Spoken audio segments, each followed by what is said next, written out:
Assalamualaikum warahmatullahi wabarakatuh. Bismillahirrahmanirrahim. Tabarakalladzi nazzala al-furqana ala 'abdihi liyakuna lil 'alamin nadhira. Allahumma shalli wa sallim ala nabiyyina wa rasulina Muhammad wa ala alihi wa sahbihi asma'in amma ba'du.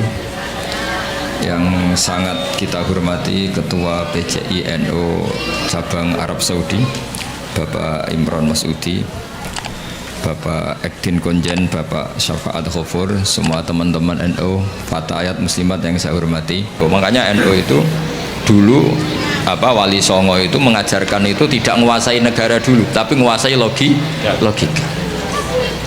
Kalau negara itu bentukan kemudian. Makanya sebelum ada negara Indonesia, Islam sudah mayoritas karena fa'innal uqula muttarratun ila qabilil haq. Yang namanya akal pasti terpaksa menerima kebenaran. Jadi makanya itu hikmahnya kenapa Kiai NU tidak menjadi ekstremis, tidak menjadi Islam yang keras radikal. Agama itu mudah diterima karena kebenaran itu mudah diterima, nggak usah dipaksa. Karena la ikraha fiddin. Kenapa la ikraha? Qad tabayyana rusydu minal ghayy. Mana benar mana salah itu pasti jelas. Ini acara ngaji apa? Saya tidak tahu ini. Ini penguatan tauhid apa penguatan nasib? Enak ngaji mana ini? Tauhid apa nasib? Nasib. Kalau nasib itu kita semiskin-miskinnya paling nggak lama kok. Setelah mati selesai. Yang jelas jangan miskin setelah mati, itu bahaya itu nanti. Karena biasanya ngajinya ulama-ulama Indonesia itu merilek. Kenapa rileks? Karena hampir semua ulama, baik ulama ahli sunnah maupun yang lain berpendapat al-uqulu muttarratun ila qabulil haq. Yang namanya akal itu terpaksa menerima kebenaran. Sehingga dalam tradisi aswaja, saya ulang lagi, saya nyebut aswaja bukan ahli sunnah karena selalu ada pergeseran dalam percaturan nama ini. Dulu yang namanya ahlu sunnah itu ya ahlu sunnah, sekarang kalau kontra Syiah pasti namanya apa? Sunni. Meskipun di internal Sunni ada yang percaya wasilah, ada yang mengharamkan wasilah. Tapi saya tidak mau mendiskusikan itu. Saya mau cerita bapak-bapak, ibu-ibu, mbak-mbak yang saya cintai, yang saya hormati. Kebenaran itu sesuatu yang absolut. Karena absolut maka akal ini pasti menerima. Saya beri contoh yang ringan-ringan saja. Misalnya kita akan bilang bahwa baju saya ini putih, peci saya ini hitam. Karena itu satu keniscayaan, maka kita tidak perlu memaksa orang untuk mengatakan peci ini hitam, baju ini putih. Begitu juga keniscayaan kalau Tuhan itu harus zat yang qadim. Ya ini rileks saja. Kenapa kita katakan qadim? Karena kita punya rumus alam raya ini diciptakan. Di mana-mana pencipta pasti wujudnya sebelum yang diciptakan. Sehingga kita dengan santai menerangkan ke anak-anak Allah itu qadim, qidam. Karena yang diciptakan ini sesuatu yang nyata, seperti langit bumi ini nyata. Nyata itu ya nyata itu real. Maka penciptanya harus super nyata, yaitu dalam tradisi tauhid kita disebut wajibil wujud, zat yang pasti eksistensinya wujud. Sehingga kita mulai kecil diajarin alam raya ini diciptakan oleh zat yang wajibil wujud. Sehingga mulai kecil kita dilatih, Pak Konjen tuh ngapalkan sifat berapa? 20 Pak Imron ya? Yaitu wujud, qidam, baqa, mukhalafatul lil hawadis. Jadi sebelum negara itu anti sama faham komunis, faham ateis, saya ulang lagi ya, sebelum negara membakukan keantiannya menolak faham ateisme, faham komunisme, itu akalnya orang Indonesia itu sudah menolak faham ateisme. Kenapa menolak? Karena di musola-musola, ini Pak Imron juga anaknya Kiai, saya tahu keluarga beliau karena orang Madiun. Saya itu mbah saya itu juga ada yang orang Sewulan pondok tertua di mana itu Madiun itu masih. Saya ini keluarga Mbah Sambu Lasem. Ya, saya ulang lagi ya. Jadi sebelum negara itu anti faham ateisme itu satu faham orang itu anti Tuhan, bahwa alam raya ini tanpa butuh Tuhan. Sebelum negara punya ketetapan MPR menolak ateisme, komunisme, itu akal kita sudah dilatih menolak. Kenapa dilatih menolak? Karena akal kita tidak bisa menerima. Misalnya hadhil maujudat, terus kamu bilang khalaqahal adam, bahwa langit bumi yang wujud ini diciptakan oleh sesuatu yang tidak wujud. Itu akal sehat mana yang bisa menerima konsep itu? Segoblok-gobloknya kita, meskipun kedonyan golek real itu nggak akan terima satu pikiran bahwa alam ini diciptakan oleh ketiadaan. Karena al-adamu la yakhluqu syai'an, yang namanya ketiadaan pasti tidak bisa menciptakan. Yang bisa menciptakan siapa? Ya pasti sesuatu yang wujud. Maka pertama sebelum kita tahu sifatnya Allah yang banyak, yang harus diketahui apa? Sifat wujud. Karena sesuatu yang wujud yaitu alam raya pasti disebabkan oleh yang wujud. Sementara faham ateis mengatakan alam ini dimulai dari ketiadaan. Setelah tiada, tahu-tahu ada.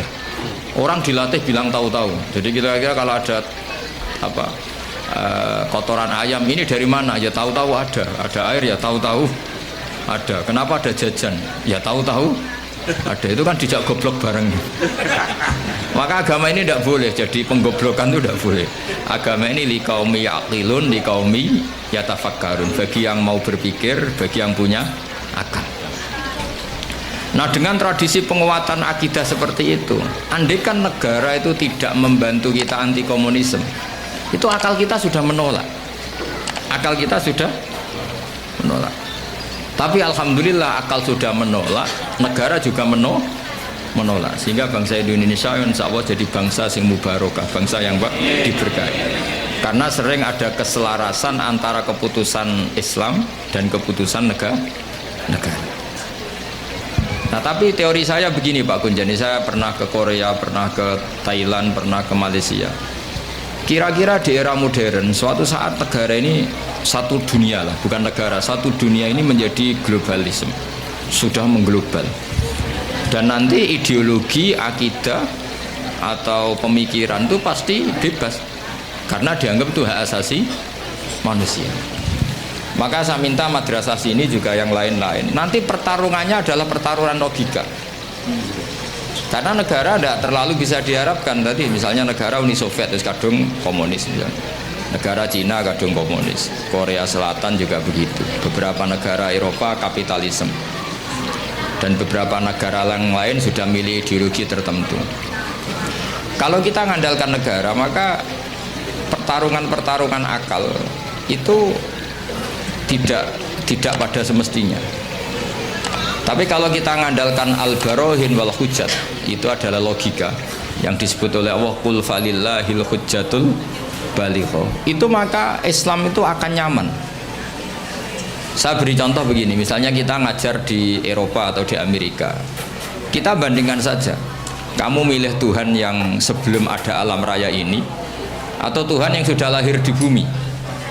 Mesti akal sehat mengatakan milih Tuhan yang ada sebelum langit dan bumi. Karena kalau Tuhan yang lahir di bumi, logikanya sama buminya dulu buminya. Bagaimana dia tahu-tahu jadi Tuhan, lahirnya saja dulu buminya. Jadi kita mensyarahkan bingung. Tuhan lahir di bumi, berarti bumi dituhani oleh Tuhan baru. Itu gak ketemu secara akal.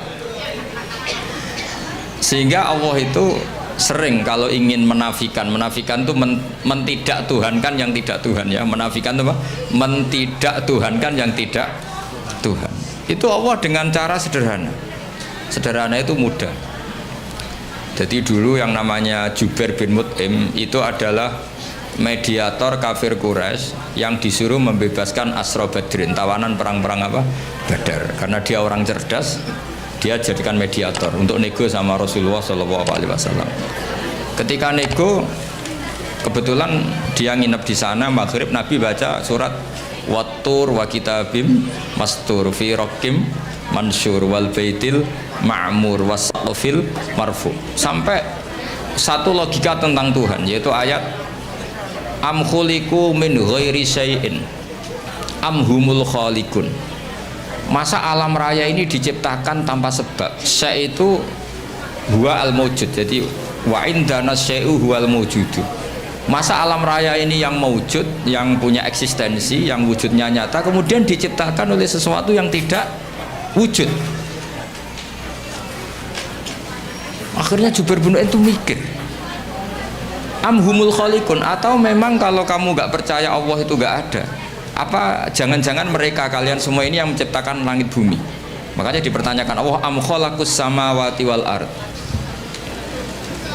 Sampai ada sekian pertanyaan, termasuk kul ara'aytum ma tad'una min dunillah aruni madza khalaqu minal ardi am lahum syirkun fis samawat. Orang-orang yang kamu tuhankan, Lata, Uzza, Hubal, apa ikut berkontribusi saat langit bumi diciptakan? Sehingga pertanyaan-pertanyaan Allah itu menohok. Akhirnya kata Jubair bin Mut'im, Mataraka Muhammadun li aqdina syai'an. Muhammad tidak meninggalkan akal kita sama sekali. Maksudnya logika tentang Tuhan Lata, Uzza itu nggak masuk sama sekali. Karena tadi misalnya, makanya dalam Quran ini yang perlu dikuatkan adalah kita. Karena saya bayangkan setelah nanti dunia ini global, yang bisa mengawal Islam itu hanya al-barohin wal hujjah, yaitu logika. Karena negara pasti punya sistem, misalnya di luar Indonesia atau di luar Timur Tengah, pasti sistemnya kalau nggak ateisme ya kapitalisme. Maka kata Imam Nawawi, Syekh Nawawi, kebanggaan kita, karena beliau orang Banten tapi hidup di Mekah sampai bergelar Sayyidu Ulama'il Hijaz. Itu setiap menafsirkan fa inna hisballahi humul ghalibun, sampai lihat di semua ayat yang di situ diterangkan, pasti logika Islam itu menang. Itu diterangkan kata beliau, ai bil hujjat wal barohin, amma bisaulah falah, katanya. Kemenangan Islam itu pasti dengan argumentasi ilmiah.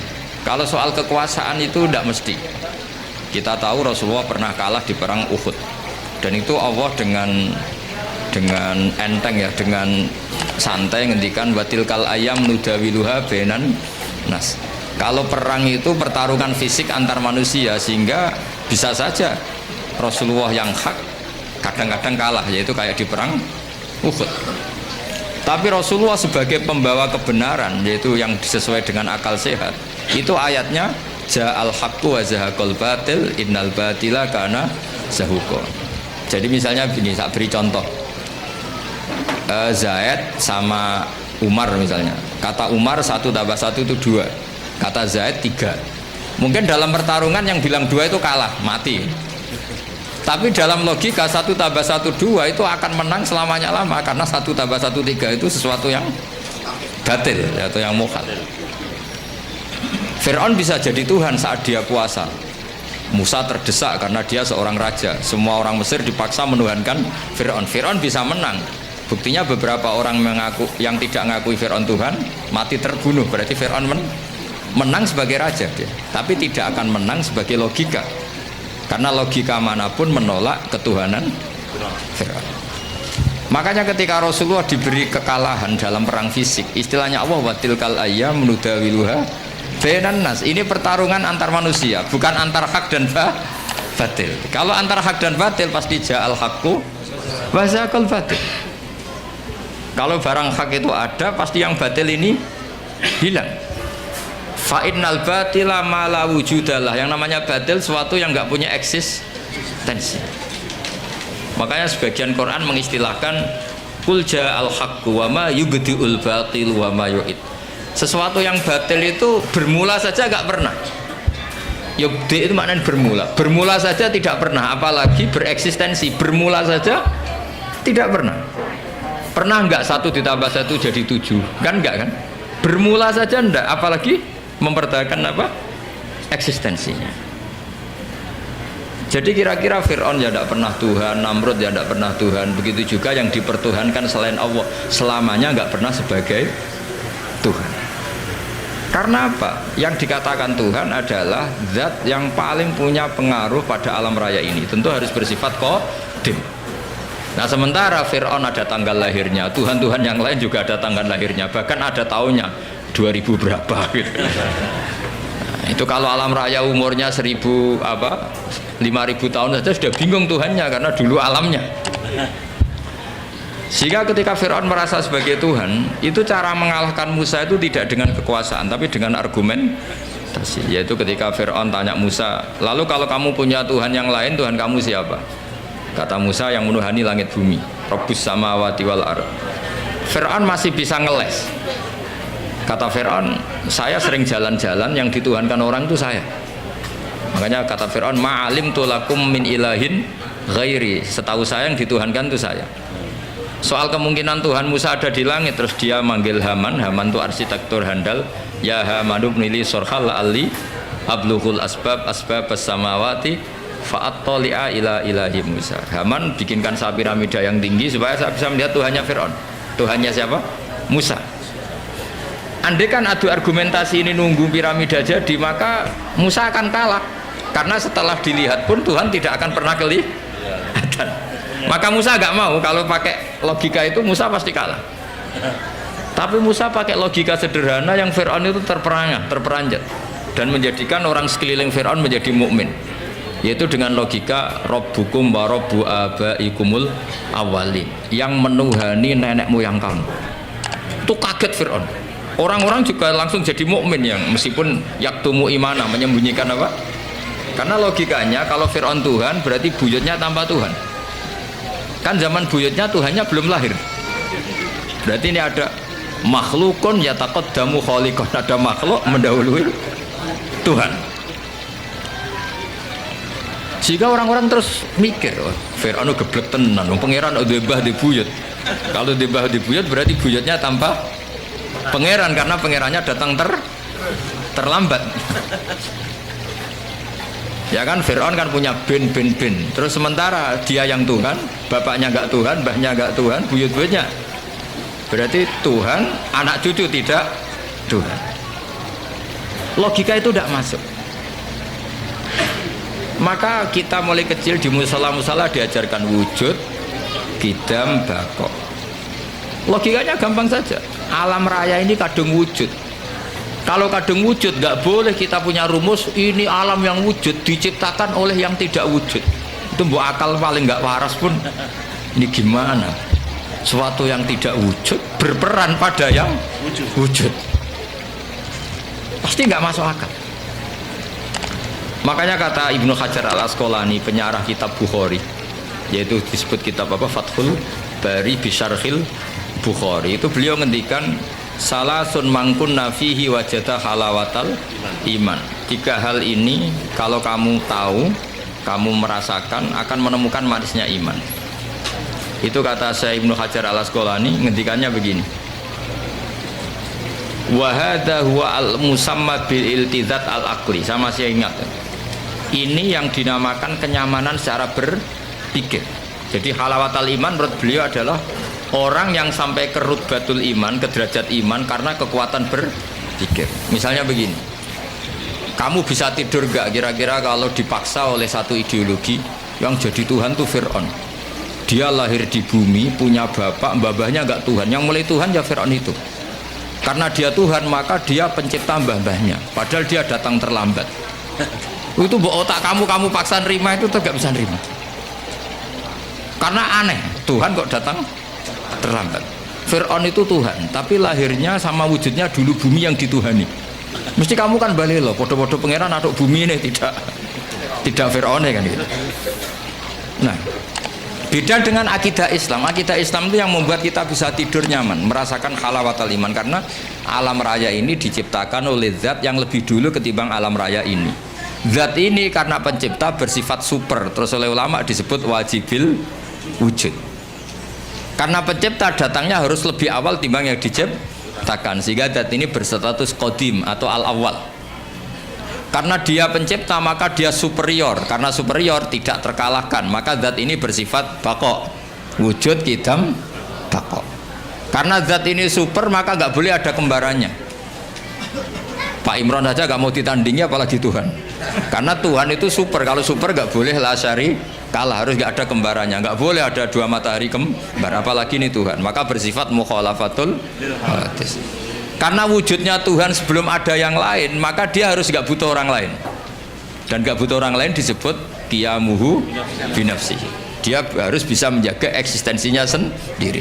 Nah sifat-sifat Tuhan seperti itu kita terima itu nyaman. Nyaman sekali, ya itu aturannya jadi Tuhan harus seperti itu. Wong Tuhan kok kalau makan pecel murus itu kan bingung kan. Misalnya Fir'aun kira-kira kebanyakan pecel Madiun daerahnya Pak Imran itu ya mules. Kalau mules diobati. Kalau diobati terus sembuh. Wah tadi Tuhan lemes sekarang sudah sembuh. Bingung kan kita punya Tuhan seperti itu. Bingung nggak kira-kira kalau punya? Terus kalau ada orang masalah jangan sekarang lapornya, Tuhan masih tidur. Pusing nggak? Punya Tuhan masih semua masalah di cancel karena Tuhan baru sakit. Kalau HP-nya hilang juga nggak tahu nyari di mana. Itu kan bingung semua. Bandingkan Tuhan menurut versi Islam. Allahu la ilaha illa huwal hayyul qayyum. Tuhan itu siapa? La ta'khudhuhu sinatu lana. Nggak mungkin tidur, nggak mungkin kantuk. Nah, sifat-sifat seperti itu namanya al-hujjat wal barohin. Kita punya logika yang kelima tentang menemukan Tuhan. Nah, yang seperti ini tuh pasti ja'al haq.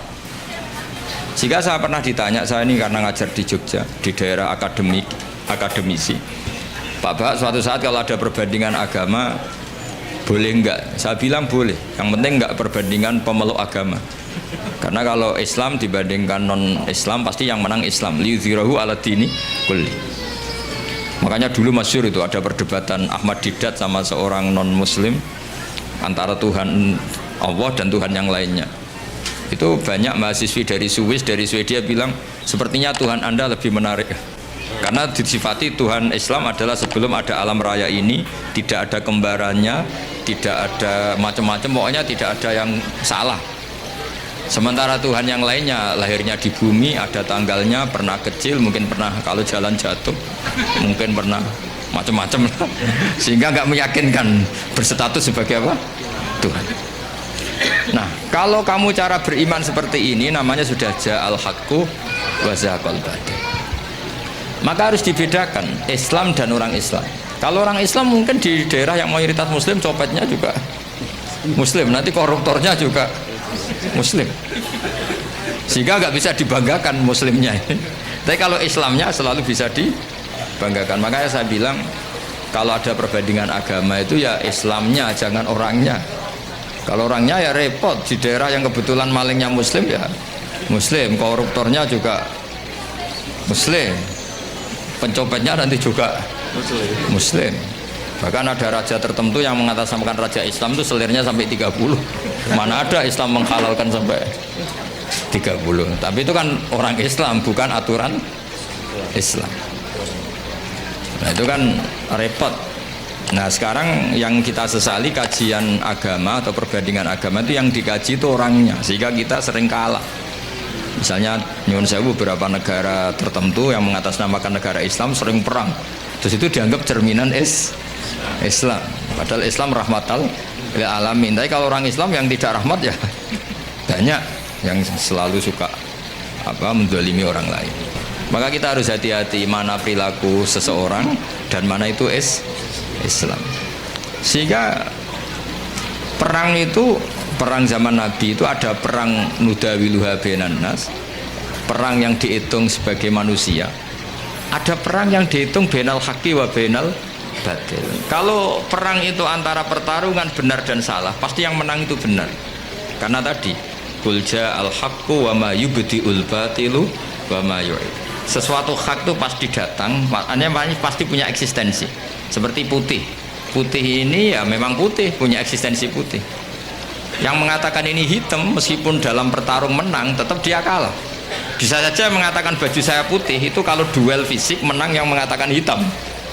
Duel fisik ya. Tapi dia tidak akan menang selamanya karena dia dianggap gendeng. Masa putih dibilang hitam? Paham ya ini logika ini. Dan di sini ada istilah ja'al haqqu wa zahaqal batil. Sehingga Quran itu unik cara ngajari kita berfilsafat.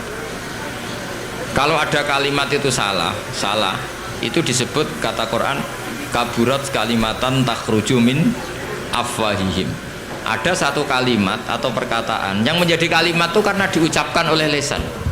Allah menyebut kaburat kalimatan takhruju min, seperti sampean bilang bajunya Gus Ba itu hitam. Itu ya satu kalimat, tapi menjadi kalimat karena diucapkan. Tapi iyaquluna illa kadziba, kalimat itu bohong, wong putih kok dibilang hitam. Ada kalimat yang memang menunjuk musamanya. Kalau dalam ilmu mantek, kalimat yang menjadi kalimat karena menunjuk hakikat. Itu yang kalimatu hakin. Seperti orang yang bilang baju Gus Baik itu putih. Dia menjadi kalimat karena mengatakan sesuatu yang sesuai kenyataan. Sehingga kalimat tauhid disebut kalimatu hakin, 'alaiha nahya wa 'alaiha namut. Itu satu kalimat yang memang hak, memang nyata, memang yang Tuhan itu Allah. Sehingga mengatakan Tuhan itu Allah adalah kalimatu hakin.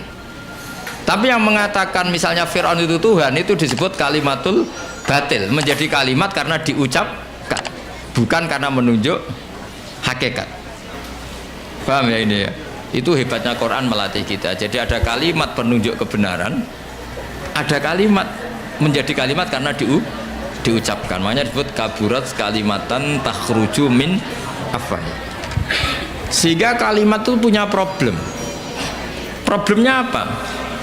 Yaitu sekali salah awalnya, ini diskusi ringan tapi masalah tauhid. Itu kalau salah awalnya akan salah terus.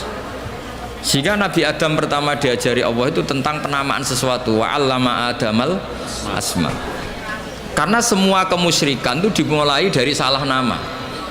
Ya, dimulai dari misalnya gini, zaman kafir Quraisy atau kafir Arab jahiliyah dulu, zaman itu bilang ini Lata, ini Manat, Manat dari kata Manan. Ini berhala pemberi, ini Al-Uzza, berhala yang agung. Coba kalau dari awal dibahasakan hakikat, oh ini batu Ponorogo ini, pemahatnya Pak Imron, dulu dijual ke sini itu kredit. Itu nggak ada sakralnya sama sekali.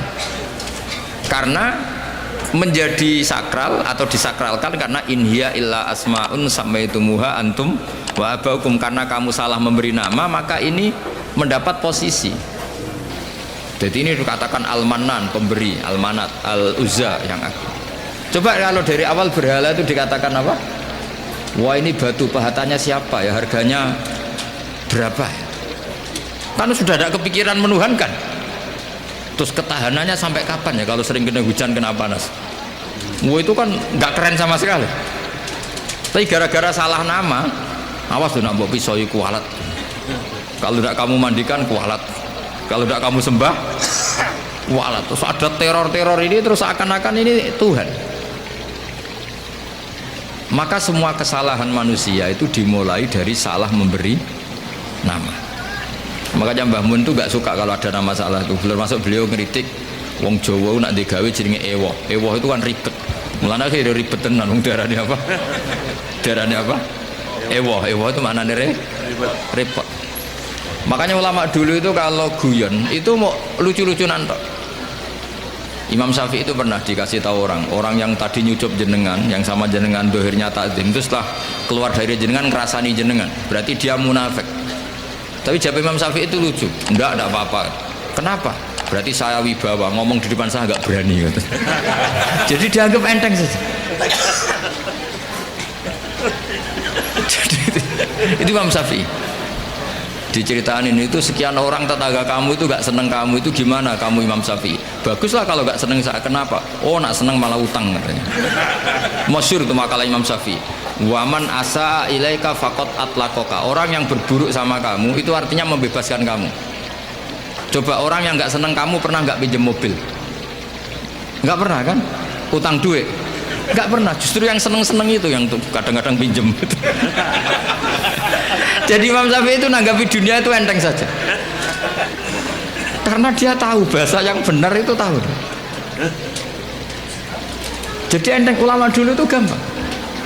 Ada seorang ulama dulu dia kaya, temannya banyak, ketika miskin jadi tukang panggul pasar, temannya tidak ada yang main ke situ.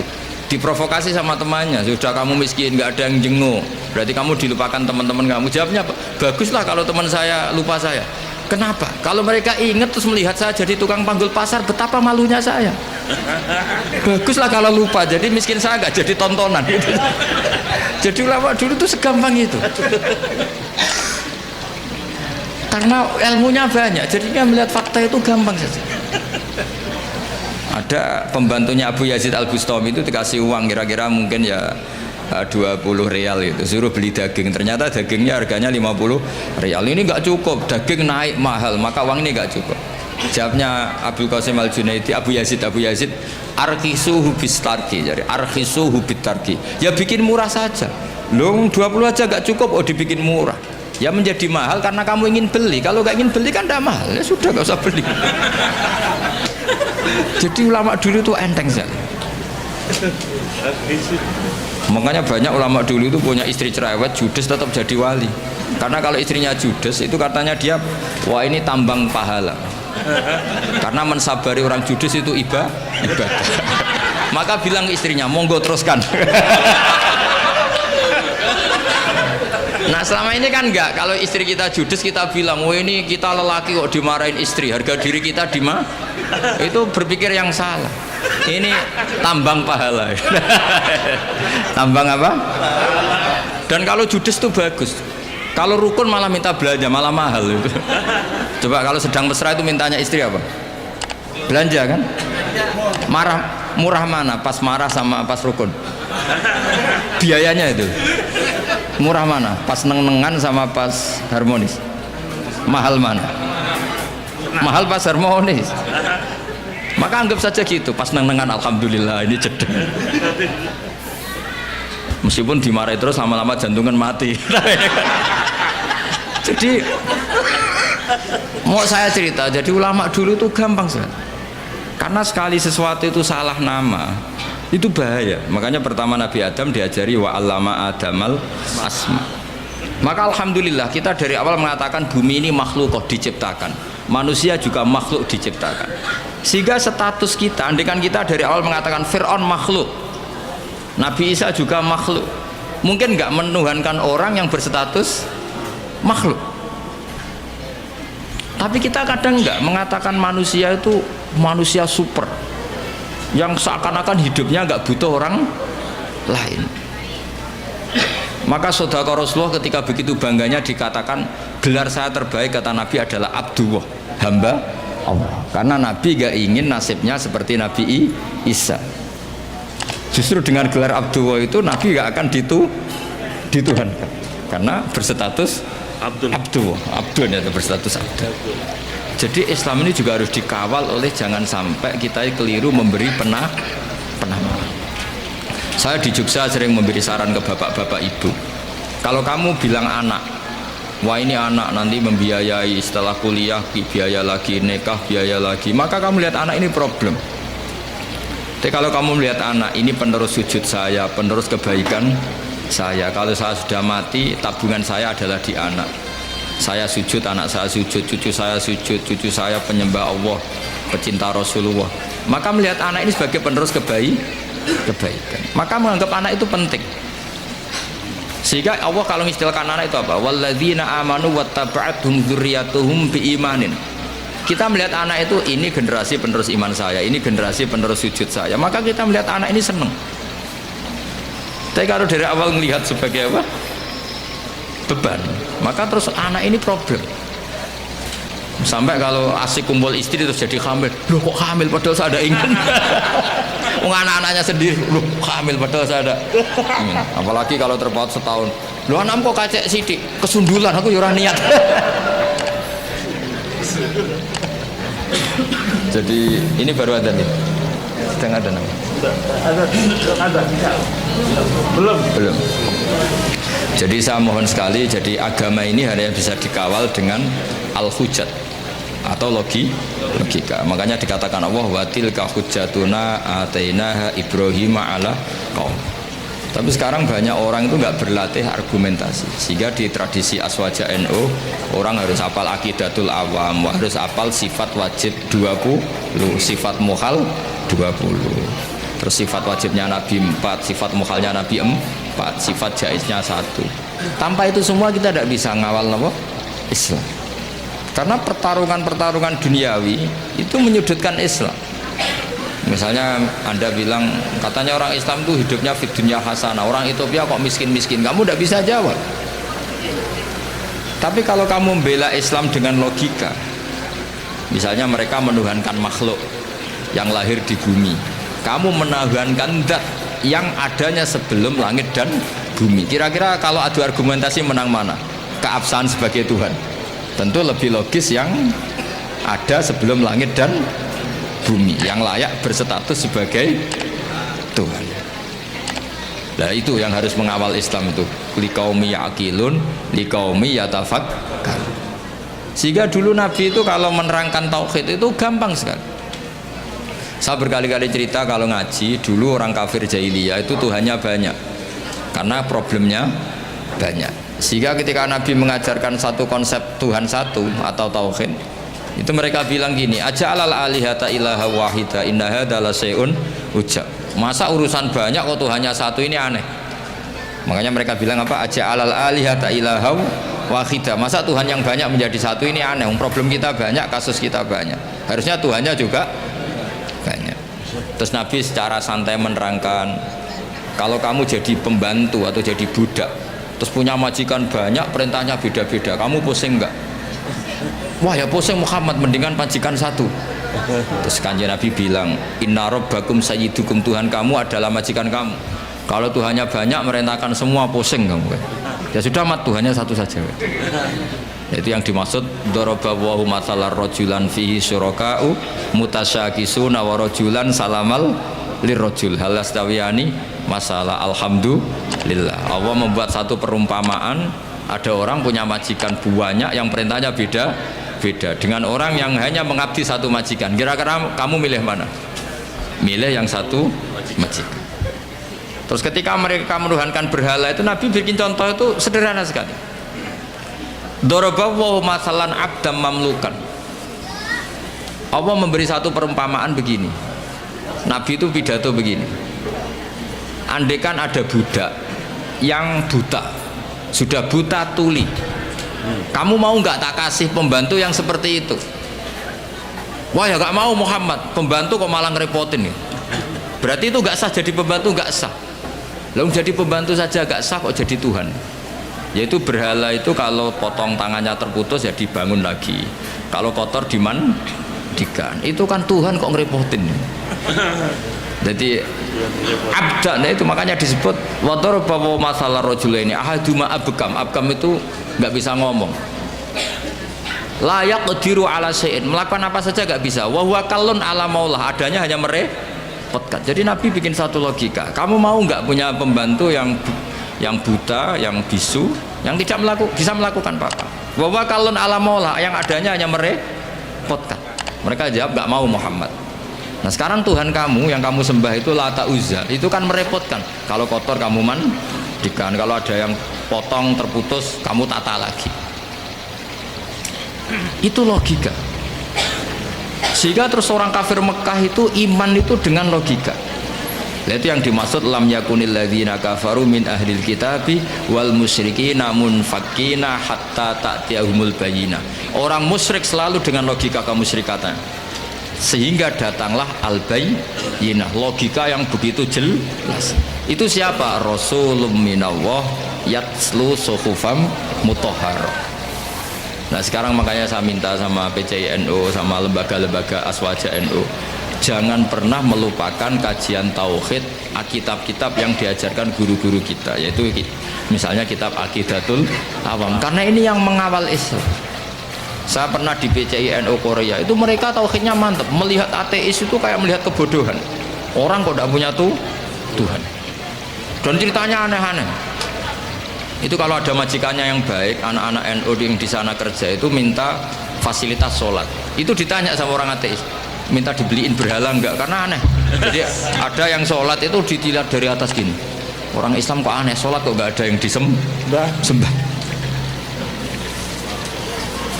Yang lucu lagi, saya punya teman setengah kaya karena pegawai Garuda itu pas waktu asar sholat di mall, itu security-nya ada pun polisi. Di sini ada ritual teroris, tolong ditangkap. Jadi kalau bilang sholat itu ritual teroris, dianggap muqaddimah. Jadi sholat dianggap muqaddimah sebelum ngebom. Coba ya. Tapi mereka bersemangat menghidupkan Islam. Saya pernah di PCNU Korea, karena apa? Logika zaman dia kecil bahwa Tuhan itu harus wujud dan harus qadim, dan Tuhan itu begini-begini. Nggak mungkin alam raya yang wujud ini diciptakan oleh sesuatu yang tidak wujud. Faham? Ateis itu kan super tidak masuk akal. Masa alam raya ini diciptakan oleh ketiadaan? Coba kalau kamu logika, hadhil maujudat khalaqahal adam, sesuatu yang wujud ini penciptanya adalah ketiadaan. Itu kan stres semua itu santri kamu nanti. Ini ajaran apa gitu. Tapi kalau Islam kan mengajarkan hadhil maujudat khalaqaha wajibul wujud. Wujud ini diciptakan oleh zat yang super wujud. Kan enak di akal itu enak. Nah kalau sudah enak begitu disebut wajadah halawatal iman. Kamu menemukan nikmatnya iman, atau yang disebut al-iltizat al-aqli, kenyamanan cara berpikir. Dan itu hebatnya NU. Makanya NU itu dulu Wali Songo itu mengajarkan itu tidak menguasai negara dulu, tapi menguasai logika. Kalau negara itu bentukan kemudian. Makanya sebelum ada negara Indonesia, Islam sudah mayoritas, karena fa'innal uqula muttarratun ila qabilil haq. Yang namanya akal pasti terpaksa menerima kebenaran. Jadi makanya itu hikmahnya kenapa Kiai NU tidak menjadi ekstremis, tidak menjadi Islam yang keras radikal.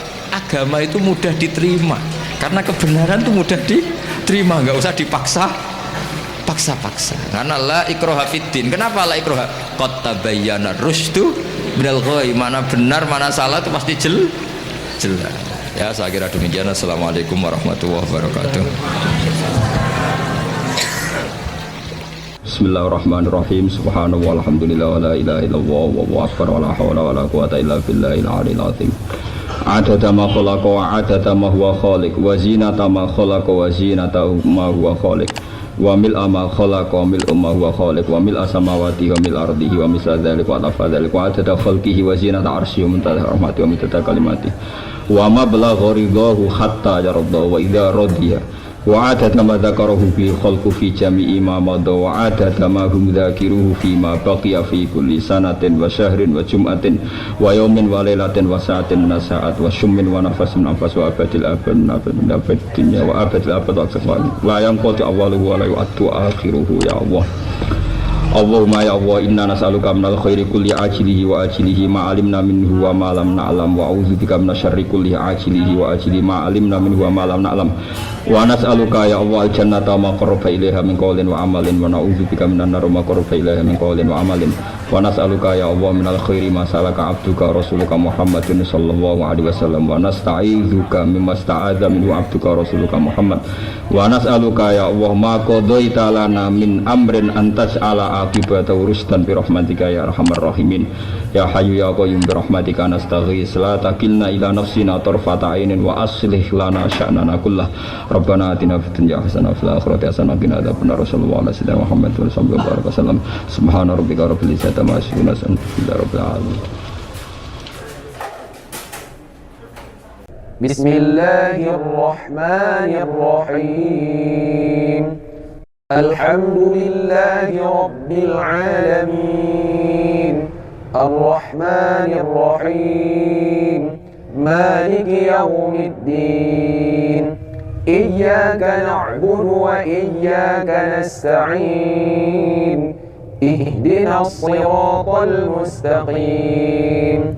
Siratal ladzina an'amta 'alaihim ghairil maghdubi 'alaihim waladdallin.